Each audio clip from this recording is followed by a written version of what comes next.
you guys some things to think about. We trained, there's quite a few people that couldn't make tonight as well. So there's quite a few others who are interested as well, they just couldn't make tonight. But I'll go over a few things. So first of all, yeah, get better as an individual before you think you could help and be on a regional type team. Because you always want to think you want to be in a team, you want to actually bring something.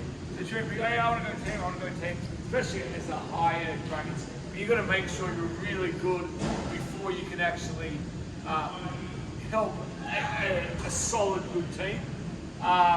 Because if you can't do big numbers, say I want to be in a team workout and I'm doing with Jono toast to bar, right? To do synchro toast to bar, really, and to do them well, like to win, I've got to be able to do 30 toast to bar unbroken by myself before I can really do it well with you in terms of being able to work with someone else. Now, some of these numbers are really far, but I'm talking about a really strong team. You know, I'm talking about winning regionals team, or even getting to a regional. I know it's called something else, but it's like I still semi-final.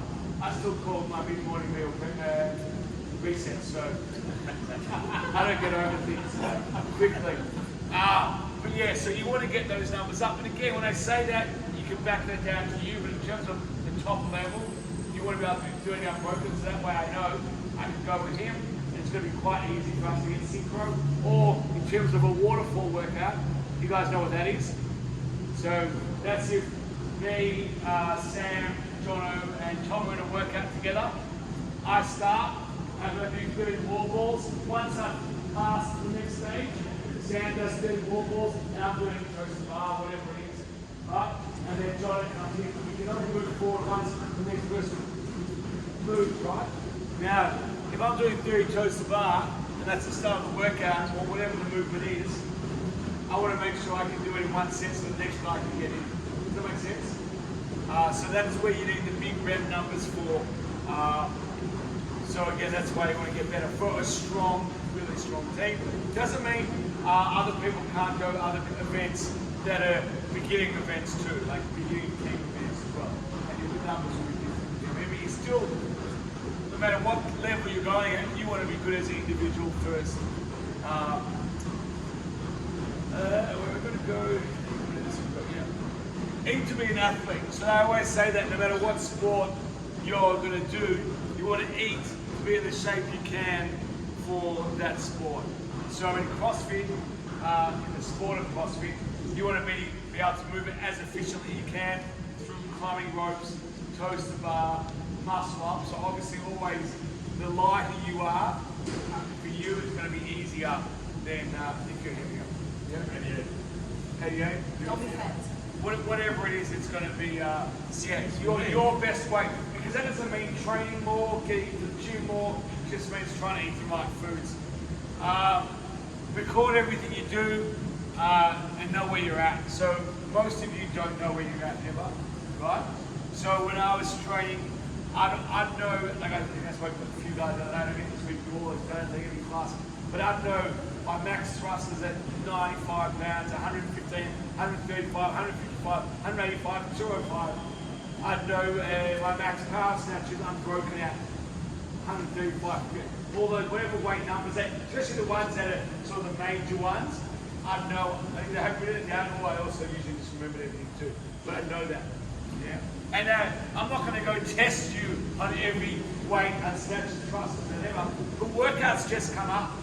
So, as I was speaking about English, she said, oh, can we test some of those? I'm like, mostly no, because it'll just come up. It's like, there might be a workout that comes up and it's 50, 30, 20 pull-ups, chest to bar. Sorry, pull-ups and wall balls. There's your test, to test your wall balls if you've never got 50 in a row.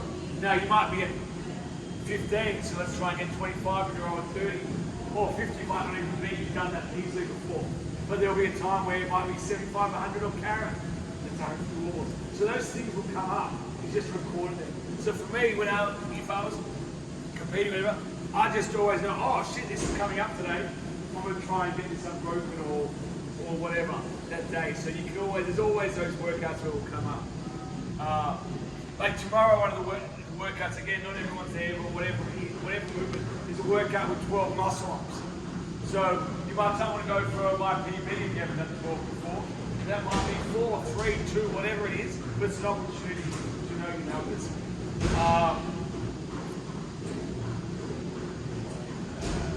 Yeah, but you've got to record everything. When you've done a 2K row or 500, know those numbers. Make sure you get in early enough to warm up, do accessories. So you want to get in early enough to warm up because sometimes your body, like if you want to compete, you won't actually last if you come in, especially if you're not 18.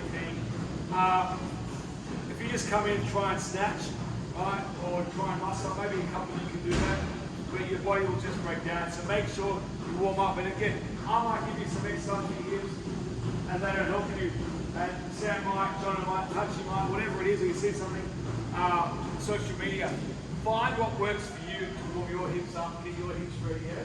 Because what works for me doesn't work for someone else. And also, sometimes I know with my body, something will help for 6 months, and it won't help 6 months later. But then when I bring it back 6 months after again, it helps again, you know what I mean? So always looking for that. Accessories. Accessories are gold. They help keep you injury free, so to make sure, again, possibly we do a lot of pushing, muscle ups, dips, presses, thrusters, burpees, everything, right? All over here and not enough pulling. So whether it's a row, a strict pull up, a lat pull down, so those things will keep you evenly strong. Your body's evenly strong everywhere, but also you'll actually just get stronger. So, you know, you can only do so many handstand push-ups or muscle ups and stuff like that because your shoulders will just go. But doing things like tricep press downs, lat pull downs, so many times I've had guys come in here, never trained CrossFit before, bang, they can do handstand push-ups because they're just strong and have the right body composition. So they've done their lat pull downs and tricep press downs and stuff like that, so they're strong. That will help that. So it's a really good sort of, I don't know if it's a secret weapon that you can use. It's not really going to put load through your body. You're not going to really get damaged through tricep press downs or lat pull downs, right? So it's a really good way to use those movements to help you get some of the advanced gymnastic movements. And also just with shoulders, I know a few of the guys speaking when they've been doing more accessories, they feel better catching, speaking to Andrew the other day, good, yeah, like shoulders, you feel better catching the weight and stuff like that. Yeah, so and that will just help. Again, something that I wouldn't have said 20 years ago definitely wasn't. If something hurts, let us know so we can help you. Because usually I wouldn't have said that, right? But then you end up stuff like me. So work around it. So again, in the past, especially if you're competing, which is the right mentality, but it's also wrong because you'll stuff yourself up. I'd be like, oh, I have to do this. You know, it's one movement. Like where it was like, I remember after games or regionals, my shoulder was killing me. It was like, oh, it doesn't matter what we're going to do, snatch or snatch. And I just ripped my shoulder apart, right? So, yes, you do have to snatch when you go to the games, but if you're not doing one movement, you can then do 99, where if I force myself to do one, I said this now a lot of times, then I can't do the other 99. Does that make sense? So, always think about what you can do, not what you can't do. Work within those parameters. Because say a Penny Kemp couldn't do something, I'd rather her not do it, or be able to compete with her at a games or championships or whatever. Does that make sense? So maybe later on she'll be able to do it, but for now, do what you can do so that you can't not do everything. Otherwise, again, if you force yourself, you'll end up only being able to do nothing. Everyone needs to get better at sexy movements like snatches, cleans, muscle ups, handstand walking, right? But you also just, nothing is like just having lung capacity, which being a beast, lung-wise. So if you're awesome on the bikes, rowers, skis, stuff, they're also good because there's no impact. So you're not going to really get injured from that stuff. That is like the bread and butter still. So you could have the max, the biggest snatch, right? But if you're not good at lung capacity, you're not even going to get to there in the open. So most workouts, if it's going to get heavy in the open, a lot of these guys have really big snatches or cleans, or they're really good at muscle ups or handstand walks or something. But they don't even get to those spots because they're not fit enough. Does that make sense? So, yeah, you have a weightlifter goes, there's a clean workout, it's an awesome workout, it's probably the best open workout ever, where it was, I can't remember the numbers, it was cleans, toes to bar, double unders. Kyle Hill, that workout, right? I think it was the best because you needed capacity, skills, and clean that needed to be really strong. So you got skills, toes to bar, and you needed to be strong. But there was a lot of guys who were waiting to do, hey, this we've got heavy crane, but you first got to get through 17,000 double unders and a whole lot of toes to bar. So you got to get really fit to get there, right? So you have someone, like there's some people in the gym who have awesome lung capacity, and they'll end up getting a better score and lift heavy weight than the guy who's stronger because they just didn't get there. Does that make sense? So yes, get stronger, get better at gymnastics, but still like being beasts. And a couple of people to go through and talk about that is someone like when Jack McClain was training. Some of you know Jack, some of you don't. And Rachel as well. They would get both not great at any of these movements, right? They might take that as an insult, but they would still beat most people in the open because their capacity was great. And they could also always just get there. Yeah. And even again, Timmy, who you'd be your number one person to go to the regions with, the world games with, again, snatch and clean up great, but he's so calm and so fit, so when he gets to weight, someone will be much stronger, but they might be more stuffed and like having heart palpitations where he's relaxed and can still do it for weight. So you've got to be fit, you can't be too fit, okay? Especially the higher the competition is, the more lung capacity becomes greater. So say when CrossFit first started, if you were doing a workout, say 3 rounds, 400 runs, 7 muscle ups, right? As long as you were good at muscle ups, you're going to beat whoever is running. Where now, if you're doing that workout, it's going to be who's the better runner. You know what I mean? Because a lot of people can just do those 7 muscle ups. So muscle ups are just a matter of fact for the higher levels, and it's the running that makes a difference. Again, different levels, different levels. If it's obviously a lower standard competition, then the muscle ups will make the difference.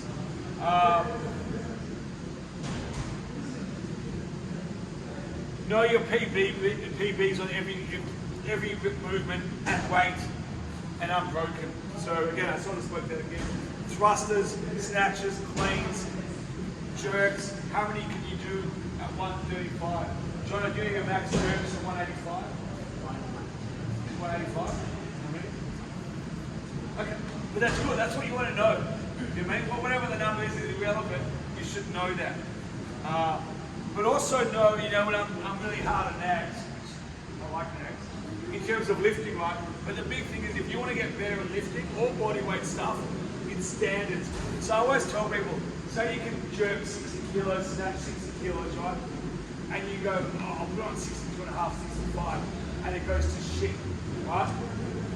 65 shouldn't be your aim, right? You want to be getting 90, 100, 100, so if you go 16, and that's what most gyms do. They just go up, or they get it up somehow, and they'll go up, but it's never going to go anywhere. Does that make sense? So you want to do a big step, but not to get a 60 kilo snatch, you're going to get 100, 110, whatever it is, and you can do that, but not if you skip stages and go up too fast. Yeah? A perfect example of one of my favorite kids is Kobe. For those who don't know, the guy, little kid in the class, I don't know if you can see him, train Kobe, right? He's such a good boy, right? But, so a lot of our kids can do pull-ups and they're beasts and they're awesome, right? But some of their pull-ups, they're like flying everywhere. This kid's been the slowest, and yesterday he did 10 of the most beautiful pull-ups that 99% of them can't do. So I always say, if you do something right, no matter what it is, you start here, the person who's doing it wrong, they might do more, whether it's a weight or body weight stuff, but this person keeps coming. And that's what he did, and that's what anyone will do with lifting as well. If you go back, you go forward, that will massive difference. So, yeah, standards are everything. And know your reps, know legitimate rep as well. Again, the body weight stuff, legitimate. Everything legitimate. Don't worry about anyone next to you. Always worry just about what you're doing. Why is it good to know these numbers? So many people forget when they train, what training, especially if you want to compete, what training is. Training is like if you're swimming and you're a swimmer for the Olympics, a lot of it is training to know what you can do. You mean like you know, okay, I've done sub 50 in this race or that race, right? That's what training is too. So if you're doing an open workout or games or whatever, you should always have in your memory bank what you've done before. So many people I've seen like do an open workout, and I've seen them do 150 wall balls unbroken. They come to an open workout and there's 50 wall balls. They'll do 10 wall balls, step backs. They'll do 10 wall balls. I'm sure Touchy has seen it. Step back. You know what I mean, Touchy? And it's like, buddy, you can do 150 unbroken. So know that shit. So when again, I'd say I was ever the best athlete or whatever, but what I would do is any workout I'd do before I'd know, or as I was doing it when I was hurting, and it was like, say it was 21 thrusters at 95. And I know I know in the past I've done 45 at 45, I've done 45 reps heavier weight than that, right? So I'd be hurting, but saying, buddy, you've done 45, you're not putting that shit down. And I don't think enough people talk to themselves when they're training or think about it. You know what I mean? I don't know if you talk to yourself what you've done in the past. I'm always thinking, if I was doing a WOD, what I've done in the past to make it feel that like there's no way I can put this down, or there's no way I can come off that bar for pull-ups because you've done X amount. Does that make sense? So you've got to think of when you train. Phil does that too often. He's so good, Phil, but so often he stays within his comfort zone. Yeah. So you got to know I've done something. Why do you train? To know when you then compare to do an open workout that shit, I've done this. Why am I being so soft? Or putting it down when I've done, you know, if Mike's done 30 reps at 115 pounds, why is he putting it 10 reps down at 95 or 75? Does that make sense? So you've got to always think about that and come back to that. So you can use that as a confidence thing. Confidence thing, and also I'm just not putting that down because I've done it before. Or when I'm bitching about not picking the bar up or not getting the pull-up bar, you know, go. Again, the pull-up bar might be touching and she's like, oh, fuck. And she's got 3 pull-ups. It's like, what's your best pull-up? Touching 45 or something, probably something like that. Yeah. So, do you know what I mean? For her, like touching the perfect example, she's so good at everything, but it's just, I don't think she thinks about that when she's competing. You guys have seen, like, you know, she's really good at everything, but sometimes doesn't have that belief in herself. You know what I mean? So it's recalling that, remembering that, and putting that to practice. And that's what training is. So you can remember, oh yeah, I've done that before, now I'm doing it. It's not a big deal, although it is, but you can still do it. And again, thinking about, going back to what I'm just saying, is 10 deadlifts, 225, 20 wall balls. This is an awesome workout. I don't know if any of you guys, it's a main site workout. It's a great workout. It fucking kills, right? The weights aren't that heavy for you, Andy, are they? Yeah, weights aren't that heavy for you, it shouldn't be. But you guys are gonna, if you do this really hard, the better you are, it always hurts more. So, but if you've done 21 deadlifts at 315, you're gonna hurt when you pick the bar up, but it should be like, I'm not waiting. Do you know what I mean? Like, it's 10 reps. Again, depends on where you are. That might be 100 pounds for someone. You know, it's relative to whatever you're capable of. But if you've done it, say you've done 225 for 21, and you're doing 100 today, you come back off the wall ball, you should be, I've done 100 reps at this rate before. Does that make sense? It's what you've done, you remember it. Yeah? Even if it hurts, not your body, but like your lungs, you should remember what you've done. You got to think about that, because in the open, you see people just capitulate, or in it, games or whatever, because they don't remember what they've done in the past. Yeah, and it's you see so many people do that. You see people who are awesome, posting their scores for the year, it comes to an open or something like that, or whatever the event for you, whatever the event is for you, and it's like they forget everything they can do. So remember what you've done. And again, you've done 150 wall balls, or whatever it is your number, 100, 20 you should be telling yourself, I can do that easily. So again, this is what I think in all sessions, whatever you're doing, whatever sport, every session you should walk away with some sort of victory, even if it's small. So is it a PB double under, toe to bar, max jerks at 185 or whatever it is, muscle ups, 500 row PB, your first legless rope climb, your best DT time, Diane or Isabel. Always have something you can walk away so you can give yourself a pat on the back, and always you should always remember what you did well that day and what you did bad. You're like, both. Don't just, because it's easy to walk around saying, walk away, and a lot of us do this, especially if you compete at high, like, I'm shit. Yeah, so remember what you did well that day as well. What I like to do as well is, there's days, not every day you want to kill yourself. You don't come in and go, oh yeah, I want to kill myself today, but still you can take something out of it. So, say you're doing a workout for Fran, which again, it's advanced, this wouldn't be a big deal, but someone else who's not advanced, it could be a big deal. So it depends on where you're at. But say you're doing Fran, I'm just using Fran as an example. 21 thrusters, 21 pull-ups, 15, 15, 9, 9, right? Now, for someone really advanced, doing that unbroken isn't a big deal, right? But say you're not so advanced and you're not feeling it today, you don't want to hurt. So I used to say, okay, I'm just going to go unbroken today. You know what I mean? And that could be, forget about that workout, it could be this workout. If it was heavier for you, maybe not that easy. Again, if the weight's relative to you. Right, I'm not saying it's easy. But it could be a workout, 25 swings, 25 pull-ups, whatever number of pull-ups that you can do unbroken. That day I'm going to go unbroken. Does that make sense? So have that aim. So I always tell my kids when they go to jiu-jitsu at night, I'll always say to them, I'll say, what do you think about on the way there? What do you think about? Because before every workout, you should have what you're thinking about you're going to do.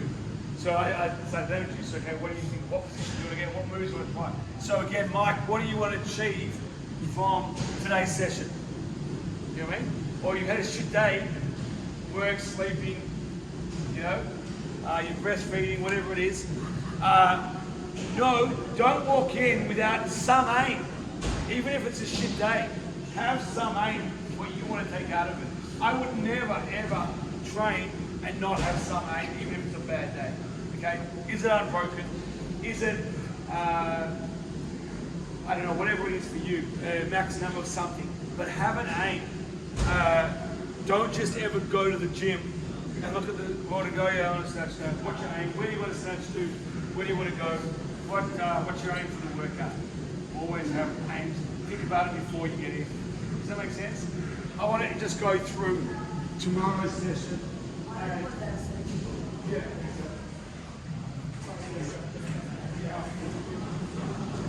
Just some things I might think about, or give you guys things to think about rather than just doing it.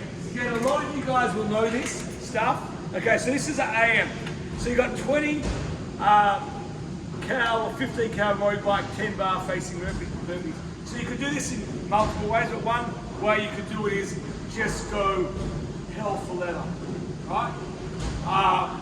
And try and finish it in someone, not me, but someone really fast and good.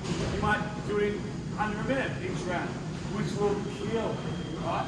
And it'll be much harder to recover for normal people, right? Right, so that would be a lot harder than say doing it and finishing in 1:30 or 2 minutes, right? But some days you might want to do that, some days you're just going to get through. Now, say someone like Penny, she was really good at, not this workout, say it was a bigger workout, it was going to take 2 minutes. So Penny, she could take 3 minutes or 2:55 and just keep going. Does that make sense? Where, for me, I would rather get that rest, personally, I'm just remembering, I'd rather get that rest period, so it was touching. So I'd rather go a bit faster and get that rest period, because I can't keep going for 15 minutes. Penny, Timmy, they can just keep going for 15 minutes. Doesn't necessarily help them for the really hard output, but it's still a skill to be able to just keep moving. But different days you might do different things. Does that make sense? Again, this one is a pretty short one, so yeah, you should be getting it, just under 2 at least, even if you're jogging. But you can do it different ways. You know what I mean? You might say, I'm just going to keep moving for 15 minutes and go slow. Or I want to bust it each round for time, which is going to, that's the one that's going to get you better, right? Like, overall. But saying that, I couldn't do what Pam could do, which is just keep going for 15 minutes. In terms of you're going so slow that you're not getting any break. Does that make sense? Have different aims, different days, and that again, it gives you the good thing with training. I think of it like as a video game. You're like controlling the video game and how you want to do it. Does that make sense? So always, but you always have a sort of destination, or I think of it as well like getting lost in the woods and you've got a compass. How do you get home? So how Nat does that is different to how Adrian does it, or Sam, or Touchy. And there's not necessarily a wrong way, but know why you're doing it that way. Don't just do it without having why you're doing it that way. Does that make sense? Okay. So always have a purpose and a reason. And the same if you're going to do like, there's some people who are awesome at touch and go. You know, barbell sequences, right? Awesome. And you've got to be able to do that. Certain workouts, if you're not awesome at that, say that there was a clean and jerk and toe to bar workout. It was 7 minutes, 3 clean and jerks, 3 toes to bar, 6, 6, 9, 9. If you didn't hold on for the first 9, 12, 1, or whatever like that, you were going to get a shit score. Right? Other workouts, if you try and do that, you're going to get a shit score. So you've got to be able to do both. You've got to be awesome. Some people are really good at touch and go, and some people are really bad at touch and go, and then the other way around, some people are really good at doing singles. You've got to be able to do both. So again, each day you train, when the workout comes up, decide what you're doing that day. Sometimes you also start, Nat might say, I want to do my 12 snatch on program. It's not working. Always have plan A, B, or C. Does that make sense? But know what your aim is that day. Am I going to try and do this? Am I going to do that? That's the other thing. So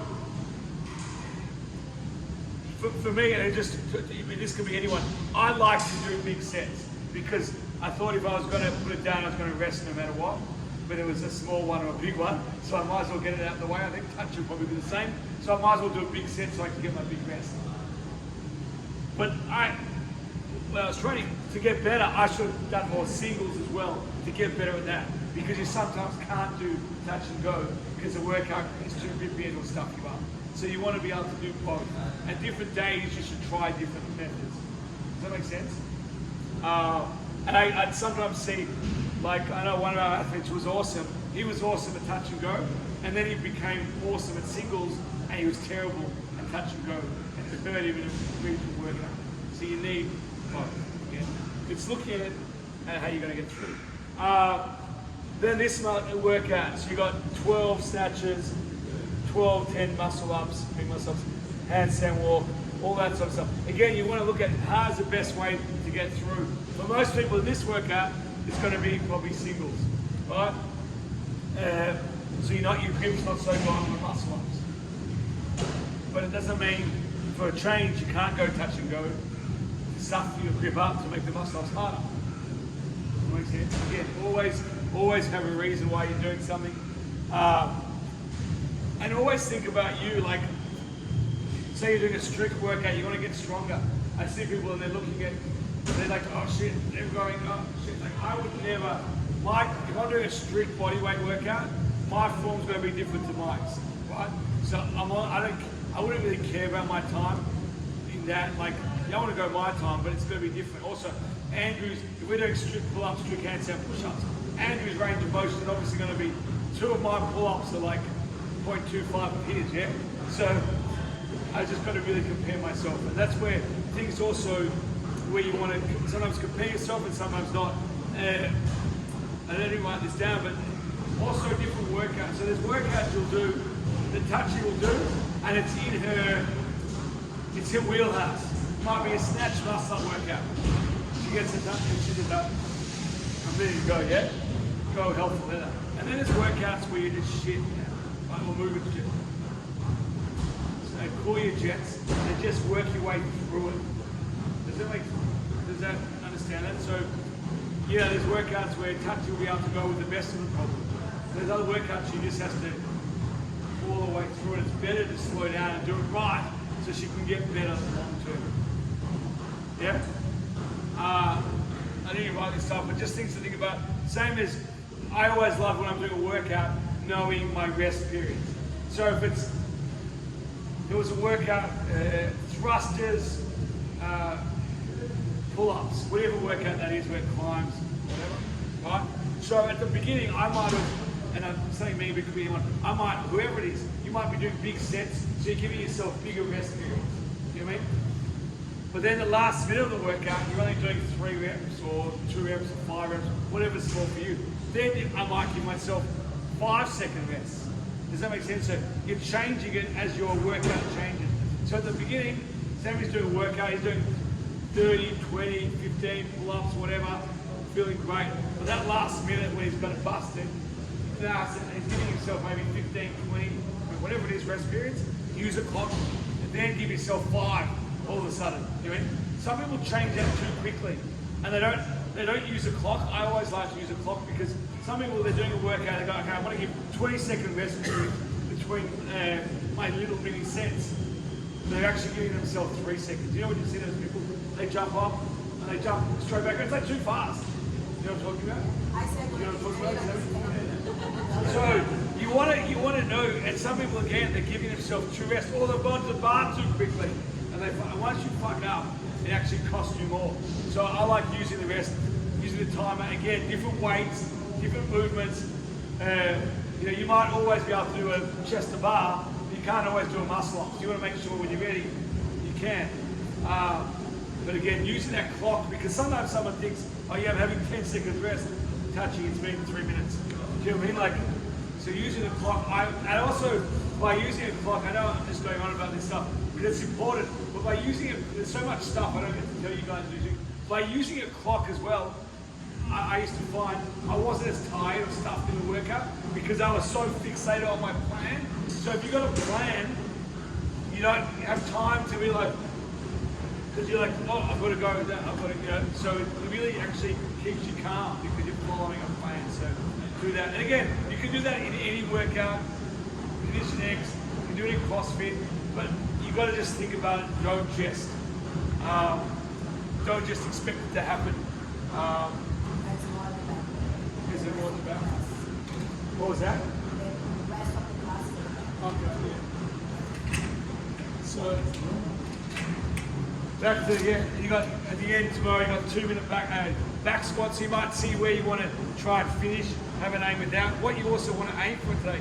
Do you just want to lift the heaviest weight, or do you want your squat to look like touching a really nice upright squat? What are you working towards? Is your back squat just a squat, or do you want it to help your Olympic cleans? If you want it to help your cleans and your snatches and your Olympic lifts, you want to be as vertical as possible. Okay? Otherwise, it's not going to have that carryover. You see, I've seen a lot of weightlifters when they come in the gym, and they've just got the most beautiful wall balls. They might die after 10, but because they're in that really nice vertical position. They've never done a wall ball because their back squat and front squats are so nice. That really helps. Again, looking at the accessories that I talked about, you get stronger barbell rows, you get stronger lat pull downs, and your body composition's right, your muscle ups are going to be easier, your handstand push-ups are going to be easier, your strict pull-ups are going to be easier. I remember one guy was a firefighter, I showed him muscle ups for the first time, he did 5. Because he was already strong and the right composition. Just an annoying drunk. Joel Murphy, remember Joel? You know Joel? And Ben, good morning. So again, getting your posterior training stronger, going to help any of your lifts. Okay, and also being in a barbell position, that's barbell row position. A lot of times that's your clean or snatch start. So the more weight I can do here, that means I can keep my positions start the lift. Yeah. So they all help. Do you want to add anything or what we talk about? In terms of teams, I've even looked at this. So this is stuff really what I'm talking about. It's nothing to do with teams and stuff, but it's more about getting you better yourself, right? In terms of teams, it's sort of like, especially the more advanced teams. It's just again getting better, and then putting yourself in a position where team trusts you or the people trust you. Then you form that team, but you don't go, oh yeah, let's go form a team. It's just first getting better, and then we form it as we go. In terms of other events, it's if you're going to do a competition or something you want to do it, hopefully because that's why you're here, try and pick a competition out in 3 months' time. Like when you decide you want to do it, so you then have an aim, and whether it's me or Touchy or Sammy or Jono or Tom, maybe ask us if that's the right competition for you. So it's a level that you can do. And then you've got 3 months to train for it. Then some people I know, I was never, when we were competing strongly, a big person who wanted everyone to compete every week, because you get so emotional from it. And also you want to be, if I was competing, I don't want to be the same person. I don't want to compete one weekend, compete the next weekend, because I'm just the same person. So if Jules came 5th in the comp, I wouldn't want to compete next week and come 5th. I'd rather her come back, be angry, train, get better, and improve. So always, yeah, don't just compete to have fun. It's always... No, it's a lot of fun to win. Yeah. It's more fun when you do well. It's more fun when you do well. So, I agree. and saying that, well for you might be last. You know, if in that competition you came last and you got your first double under, your first rope climb, your first muscle up, that's awesome. But what I'm saying is be a different person each event or each games you compete in. So when you go back, you are different. Everyone goes, oh, who the fuck's that next? Right? Don't just be the same. You still can't double under from 6 years ago. Yeah? Okay. What else were we talking about on the list? I can't remember much. We talk about the comps, we talk about training, the idea of like everyone likes the idea of getting a muscle up, but don't like the idea of working hard so for a again, muscle like, up. Some people say we don't teach gymnastics a lot of I'm sort of more like get super strong, get the right body, and then you'll just do it. Like, and I'll teach you then as well. Because we used to have a guy I loved, he was awesome, Scotty McDermott, you know Scotty? So he was awesome. He was such a good guy. And he was probably about 120 kilos or something like that. And he could do muscle ups. And like a lot of people go, oh yeah, that's awesome, that's awesome. But that load going through a muscle up is not going to be good on your shoulders. Do you know what I mean? And or there's from 20 years ago, Mike doing a bar muscle up, his first one. And most gyms are like, get really excited, someone does a bar muscle up like that. Well, all I'm thinking is that's going to tear your shoulder apart. Do you know what I mean? So be so strong that your dips, your pull-ups and all that, and then that muscle up stuff isn't a big deal, or handstand push-ups. But yeah, get the basics right first. You know, wall balls, air squats, front squats. And that's the other thing, a lot of people, when they start CrossFit, they've got the advantage of they were just training before that. You know what I mean? Or they were gymnasts, so they've got that basic strength. They always say, again, with pull-ups, don't do chest to bar until you're going to do at least 30 pull-ups. Because before, when they used to compete, when they used to compete in the early days, they didn't have chest to bar pull-ups. It was just pull-ups. And when they go, let's do chest to bar, the guys we used to train with were so good at pull-ups, it wasn't a big deal. Does that make sense? So first get really good at pull-ups and then go there. The same as even the weight, the loads. Like you look at a 225, right? When I started CrossFit originally, that was the heaviest deadlift bar there would be. There would never be a heavier than deadlift.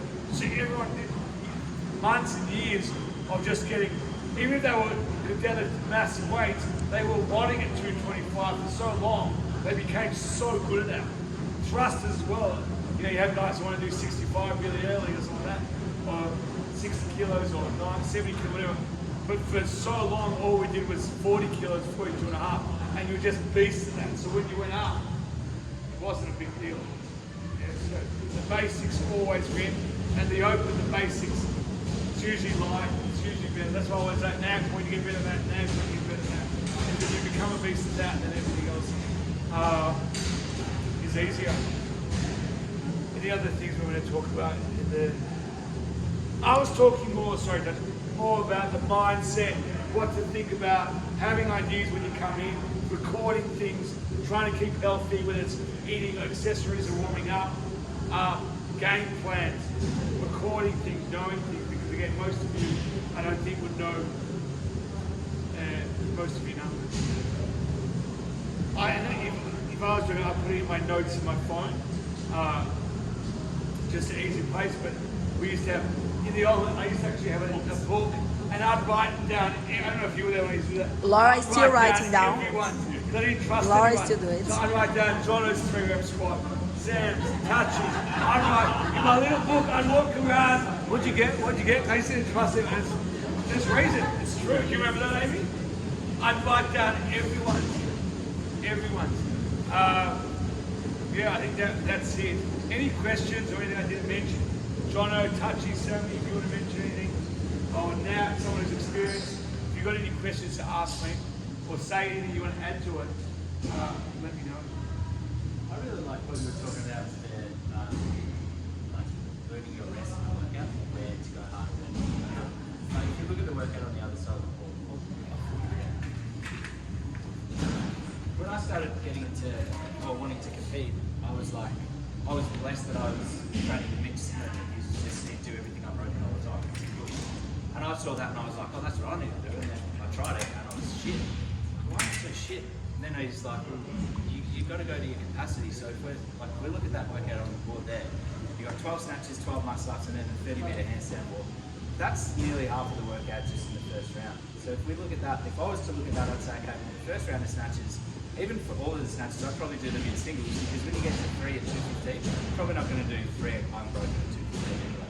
So if you go from the beginning as snatches as singles, and then try and have a goal in your mind of maybe you can do the muscle ups unbroken, or maybe you can do the handstand walk unbroken. But if you go into it and be like, I'm going to do everything unbroken all the time, you're just going to fuck yourself and you're not going to get anywhere. So for me, like when you're thinking about competing or thinking about getting better as an athlete, and it comes into having a win of each day, go into a workout and say, I'm going to have my game plan and I'm going to stick to my game plan and I'm not going to care what anyone else is doing, and just stick to it and try it and see what happens.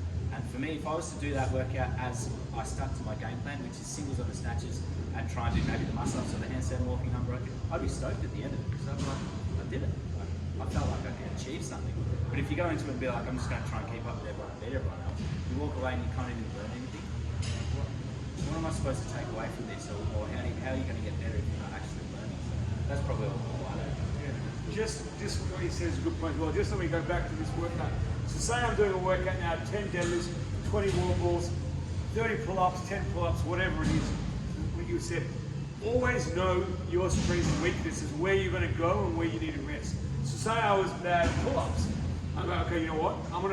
And these are really good for me. I'm going to really smash through these and then break before the pull-up because I know I need that rest. Does that make sense? Or it might be I'm really bad at deadlifts. So after my first round of pull-ups, when I get here, I'm going to then have my break. Know where you're going to break and rest, or if you need to. Because some people then again, they take rest everywhere, so you become greedy in that workout. So know where you need to go when you rest. So if 10 deadlifts and nothing for touching, after she finishes her pull-ups, just bang, get it down. Yeah?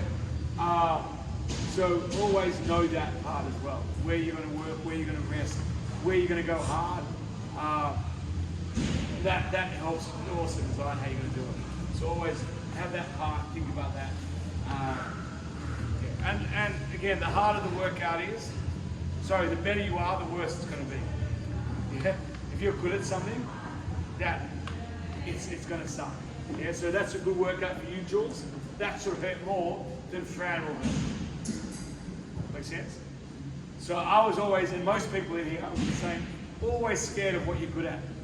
I remember one open workout I did, I was like really fine after because I was so bad at box jumps. I just didn't have the capacity to do many rounds. Where the week before I was fucked because I was good at it. You know what I mean? So that's something I would add is something I kind of like is because fitness and lung capacity is really important for me. In odds, I would actually end up choosing a heavy weight so that I would go slower.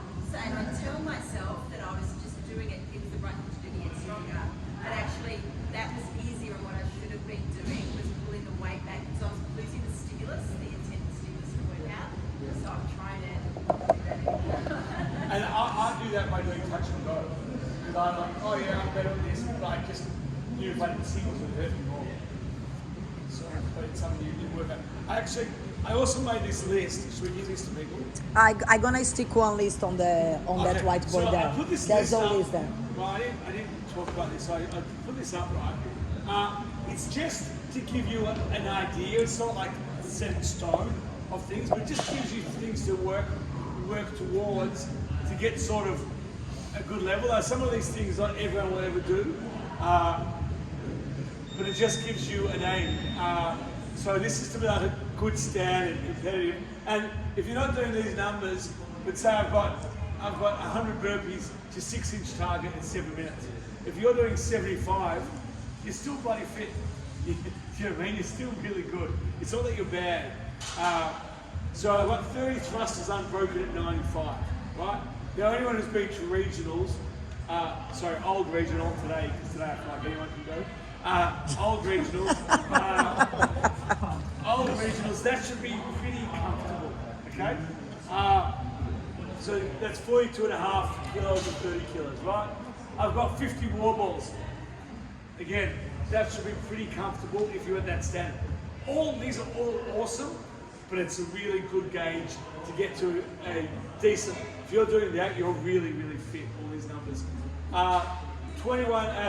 10 unbroken clean and jerks at 135 and snatches at that weight too at 95.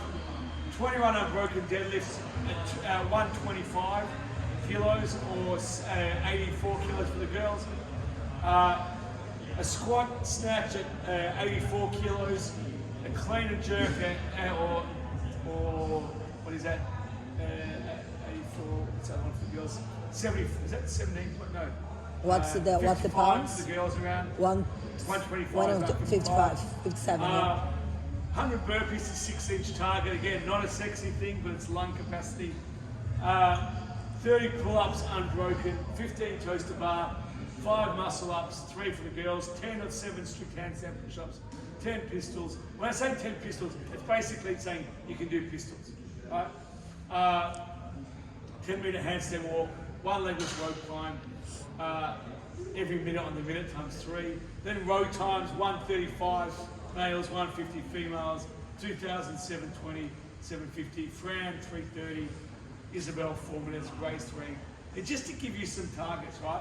And then I've done the same things, but just regional standard. You know, regional standard, I've got a max snatch at 102 kilos, which is awesome, right? Now, a lot of guys are lifting way more than that. And girls, I've got 70 kilos. A lot of girls lifting way more than that. But if I've got someone who could do 10 out of, or whatever, there's 15 things, 15 out of those things, then I'd rather them not snatch as much, but can do everything. You know what I mean? And at our gym, we never had big guys, but we did well, right? Like we did very well. And the regionals and stuff like that. We won 3, came second twice, but we had no one who lifted big weights usually that much. It just, we could do everything well, right? And we also, in terms of the strength things for max lifting competitions, we always did weights that we got. So we'd sometimes come third in a max lift attempt, which was a joke because we were so small, but we actually hit the lift we set to hit. We didn't go anything too high. So again, you don't have to have the biggest lift, but you just have to hit your lifts, and that's what our athletes always did in the past. And I've got 30 thrusters at 115. For a regional standard athlete, regional to world, that should be again pretty comfortable. 100 wall balls, 20 unbroken clean and jerks at 60, and same as snatches, or 40. Just some numbers there. 30 chest to bar, 30 toes to bar. You know, so there's numbers there. Again, Penny, who was one of the best athletes in our team ever. A lot of those weights she never hit, but she was awesome anyway. So I'm not saying you have to hit all those things, but it does help to be able to tick those things off. And the road times, yeah. For those of us who do masters comps, Yes. do you have a similar list for the old I'd say it's probably that. I'd say this would be a good one. That would be a pretty good one. But again, depends. You know, Masters is 35, so 35 to you is different, you know what I mean? Same as Maddie. So, you know, I think for the Masters, I think pretty much what's what you, but it's actually staying healthy. Because if you're healthy, you can do everything. So, and again, not sacrificing. And there's always a risk versus reward thing. So like, if you know Danae Brown, right? So she was training for the games and she went a couple of times. and she'd have sometimes coaches help her with every little thing was too much. But she had one coach program her a max pistol. So like the heaviest kettlebell or dumbbell you can use for a max pistol, right? Now, I've never seen that in the games, right? But that's more likely going to stuff your hips up and body up for a thing that's never going to happen, right? And if it does, there's some things that if they happen, you just go with it. And you do it on the day. Does that make sense? You have to fight your way. I'm personally terrible at that, because I have to try things. That's where guys like Tim was really good, Penny was good like that, Ali was good like that, Bjorn, all that. So old guys, Chris was good, where they could just go on the floor. I'm not like that. I'm not a flow guy. I have to know what, which is a weakness, you know. But in the game, sometimes you've got to do things you've never done before, and that's what if you have to do a max pistol, do it on the day. Don't do it, you know, like, because it's more likely going to cause injury.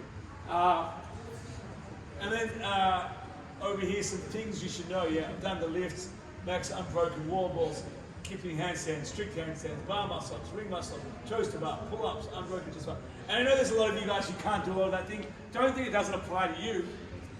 Apply what applies to you, whether it's push-ups, toast through rings. Like, again, if you can't do any toaster bar, I guarantee you if you can do 25 toaster rings, you'll be able to do toaster bar. Like I always say, I've never met anyone with 20 perfect push-ups who couldn't do one pull-up.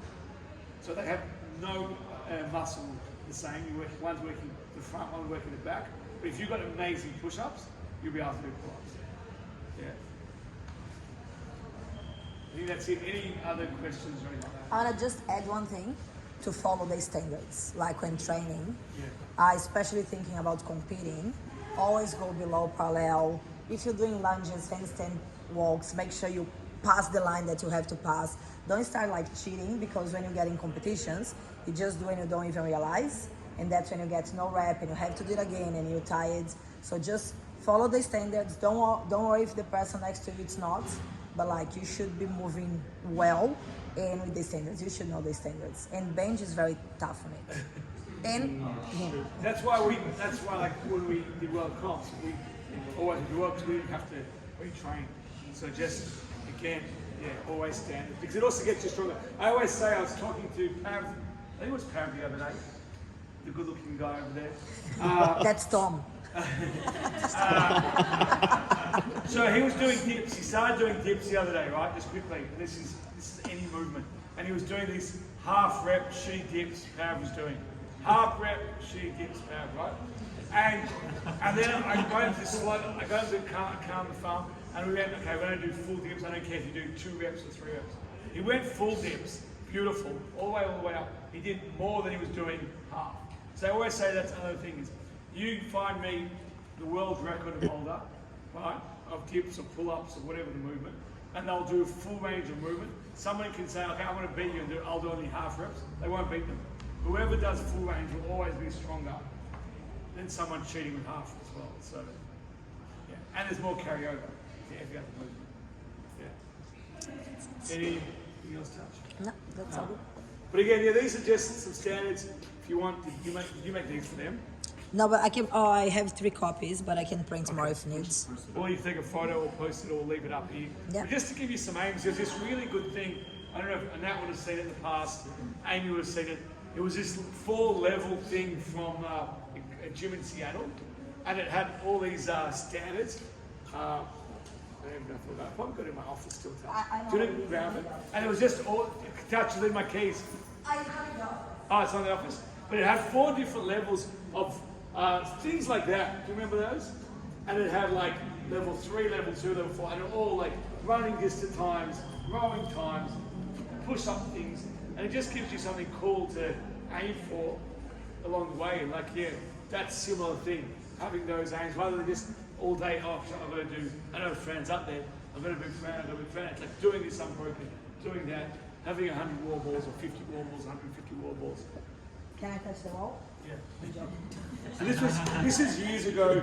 So there's like level 2, 100 air squats, body weight squat, 30 push-ups, bench press body weight, deadlift is a 1.5 body weight. Then level 3, there was a higher one, overhead squat body weight, bench press 1.25. So some of the things you look at, I know I look at from, oh yeah, that's easy. So I'd never do that. Like the rowing ones were insane.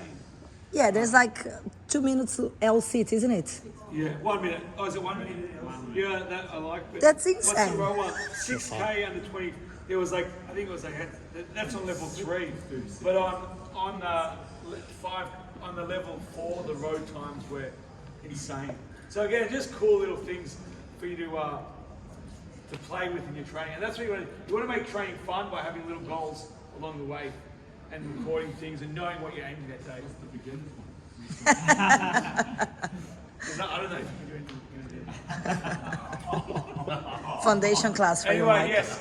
Anything else or any questions at all? Again, it's not necessarily about the events. If you guys want to do events, we'll find you. Or Touchy will find some events soon, and she might even recommend to who that would be good for, and then go from there. Are we going to do one in here? I don't want these people at this gym. In Can you imagine me? People come in, they're eating ice cream on the store. And like touching the wall. I'll be like, what's those sushi mango, those comedians? I'll be like one of the Italian mums kicking in with a pro or whatever. Would you do a tuning one? We might convince him for an in-house one. My in-house one. You do it as the in-house one. Yeah. That'd be cool. Invite only to come into the gym. Don't touch the wall. Let's do it. Only people who don't touch walls. But yeah, we'll come up with some ideas. I'm ready to paint. Don't touch the wall. We'll come up with some things. And again, if you want us touching, but again, she'll come to events and we'll go from there. But don't just do any event. Ask us first. So we might recommend, because there's also sometimes events go, oh, don't go there, because when they snatch, they also have a box behind you, so you can see. Because some of them are just, or most of them, so unsafe. Yeah. And don't take safety. Oh, there's some really bad stuff. There's some really bad stuff. Or handstand walking and there's a bar dropping next to you. And It's you filming, so see just bad don't say stuff. names. What's that? It's filming, don't say names. Name and shame. Name I and haven't shame. been to one for so long or whatever. Another thing we want to as well, I know we do some mention principally things that are beneficial, competition technique, like efficiency. Well, that's every day you do that. That's here. It's one of the things that's here. So we're talking every day about set up and all that sort of stuff. And like what's the more background exactly? Yeah, That's yeah. what it's to do. Again, that's usually in the briefing. So, say if he's doing a snatch squat tomorrow, the only thing that's standard is touch the floor, get it overhead. Obviously, you want to do it better, but that's because if you just basically do it overhead anyway, you're going to die because your technique's going to go bad and you're not going to be able to go do a heavy weight. Then the muscle ups, obviously, again, to learn you can start half reps, but higher level competition you've got to go all the way down, all the way up. So it goes through. We go through all that anyway. You know what I mean? It's a standard for competition. That's every day. Having pride. Anyone else that would say go down, Adrian? Who else go down? Yeah, you got that one. So that kid Kobe, I never have to tell Kobe, this kid who's 9, to go all the way down or all the way up. I never have to tell him anything. You'll hear me scream at everyone else besides this kid Kobe. He was scared of you screaming.